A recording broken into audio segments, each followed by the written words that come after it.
I'm just gonna expose myself. I'm wearing some shorts and some stuff down here, so I mean it is what it is, you know what I'm saying? But I ain't gonna pretend like I'm something I ain't. Look, let me unbutton this too. Why am I buttoning this up? I don't need this button. I'm in my room. I'm in my house.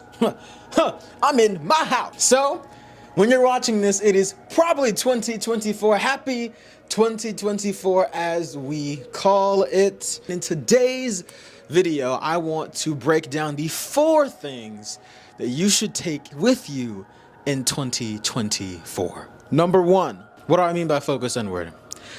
I mean that a lot of us don't do this. A lot of us, whenever we're trying to move to a different place in our life, trying to move forward in a different space in our life, we focus on everything else, everybody else but us. It is always about what they're doing. I'm in traffic and I'm mad because they honked their horn. I'm upset because they broke up with me. I allowed myself to get to that point because they affected where I'm at. And there are certain moments in our lives where we want to move on from people. We're actually tired of dealing with them because we realize they're draining our energy. They're draining our source, our creative energy, our spiritual source, the things that we desire and need to move forward in our life that we want to live. And so we begin to cut other people off, cut everything off, and think it's gonna affect us really. If 5 poisonous snakes bite you in the wilderness, you killing them doesn't stop the fact that the poison is still inside of you. But what will happen if you equip yourself with the necessary tools, weapons, and machinery to stop those snakes from poisoning you in the future? That is the goal. That's the goal of focusing inward for 2024. The goal for focusing inward looks like becoming your own inner parent and not letting the inner child drive the car anymore. Too many of us live with insecurity, doubt, hurt, pain, shame, and we abandon ourselves in search for other things that we want in life or that we think we want in life. But the goal of this practice of focusing inward into 2024 means to become one with yourself and to focus on you.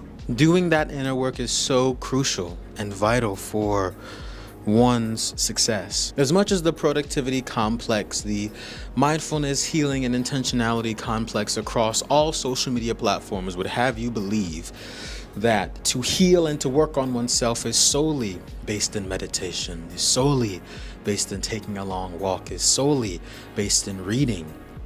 A lot of it is solely based in your childhood.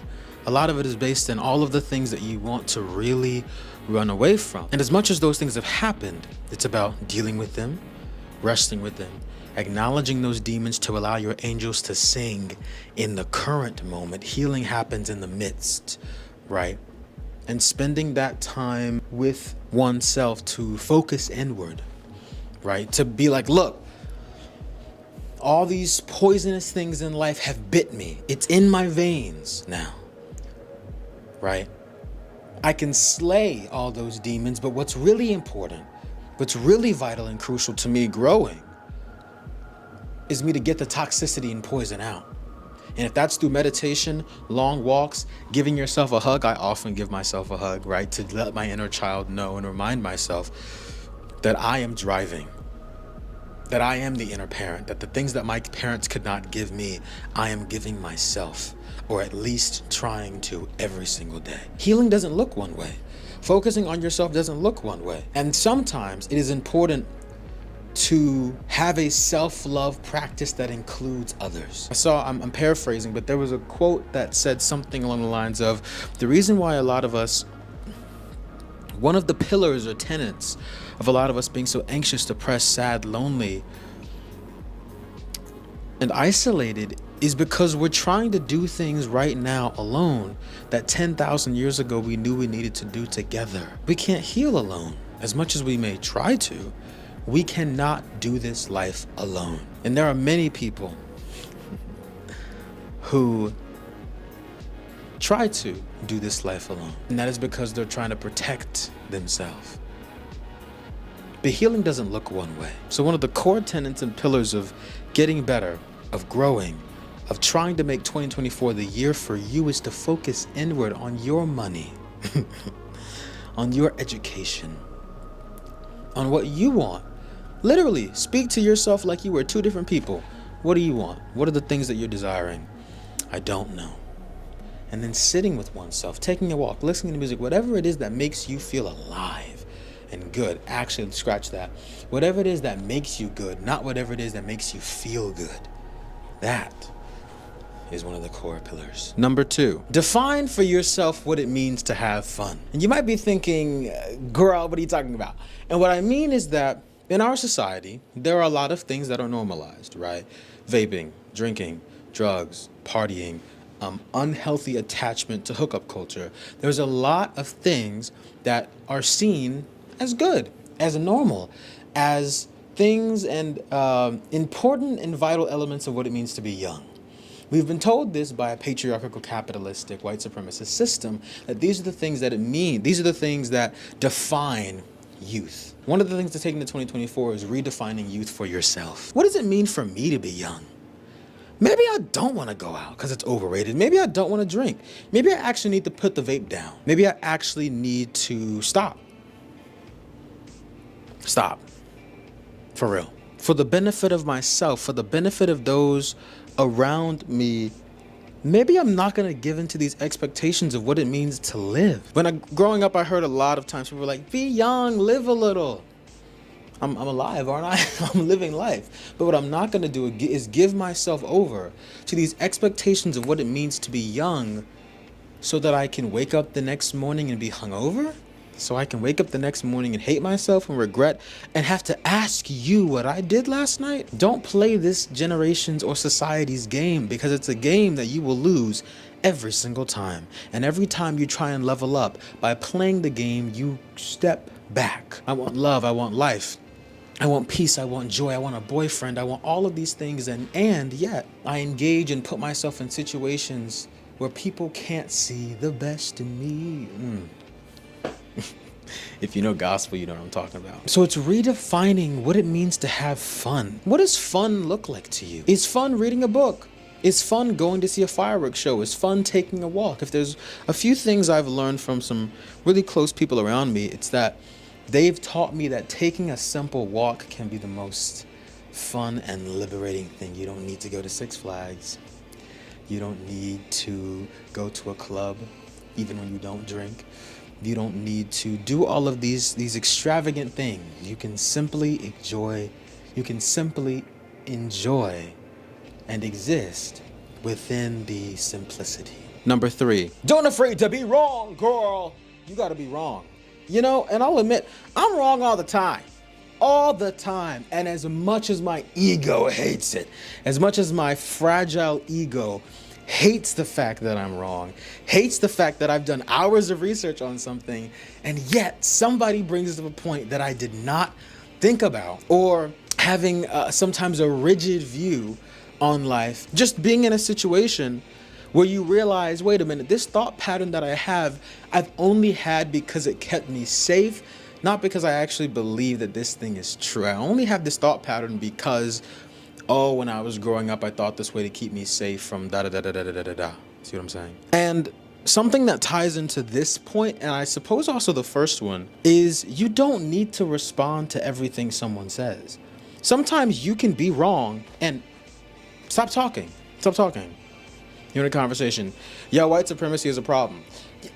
Okay, you're right. And then listen. But too many times we listen, we hear to respond, not to actually process and listen. So be wrong, Isaiah. Be wrong. Be okay with being wrong. Be okay with having a different opinion, and be okay to, like the first point, right, protecting your peace and choosing you and going inward. Another way to protect that peace is to not talk. There have been times I've done that. Friends have said things to me, or people I classify as friends, where I'm like, that's messed up. I don't like the fact that you said that. And instead of me continually having the same conversation with you over and over and over again, I'm just going to be quiet. Let you finish recording your audio message to me and move on. Number 4, I would say this is the one that if I were to change the title of this video, this would be the reason why. Because this one, I think, encapsulates everything I just said. So if you take nothing away from anything I've just said, take this. Interrogate the things that you believe to be true. From religion, to sexuality, to race, to class, to presentation, to what we are. Do you believe those things? Or were you told to believe those things? Interrogate what it is that you believe to be true. Interrogate the things that people have told you, but you've never actually investigated. Question yourself. Do I actually like men? Or do I like the men that service provide? And what's the difference? And is there a difference? Do I really want to go to that party? Nah, not really. But why do I go? Because I want to feel like people love me. People are there for me and people show up for me. How else can you do that? Why do I keep engaging in a friendship, a relationship that is toxic and not helping me or benefiting me in any way other than to feel a certain type of love that I haven't felt ever in my life? Oh, I see why I just answered my own question. Interrogate the things that you believe to be true. Because the world is huge and there's over 8 billion of us human primates here, meaning there's over 8 billion genders, over 8 billion sexualities. There's over 8 billion presentations of those genders and those sexualities. And none of us are the same. We may align on some things, but when it comes down to it, at the end of the day, one day you're going to have to look at yourself in the mirror and say, what has my entire life been for? Who have I actually, truly, deep down been living for? And has it been me? Have I really been living for me, girl? I don't know. And that's where it's important to ask that question. What do I believe to be true about the world, about myself, about my family, platonic friends, and non-human animals, and the greater world around me? Am I a good person? What does that mean? And if I'm not, am I truly okay with that? I don't know. And the I don't know, I think, is the best place to start from. Thank you for watching. You're gonna keep seeing more content from me as the year rolls on. We're gonna keep building this thing, even if, like, girl, even if it takes everything out of me. I really want to keep going. I really want to keep staying consistent as much as I can, and trying to dedicate myself to this thing because I'm passionate about it and I really love it. Have a wonderful Have a wonderful start to your 2024. May the odds be ever in your favor. But truly, you are beautiful. You are marvelous. You are able to do so much good in the world if you choose to do so. But it all begins with you. Other people aren't your problems. You are. Other things aren't your problems. You are. And when we align with ourselves, ask ourselves the hard questions that we're really afraid to run away from. Doesn't happen in a day. You know.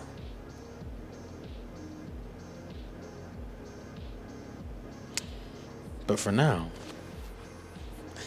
take care. And I gotta get out of this jacket because it's getting hot again.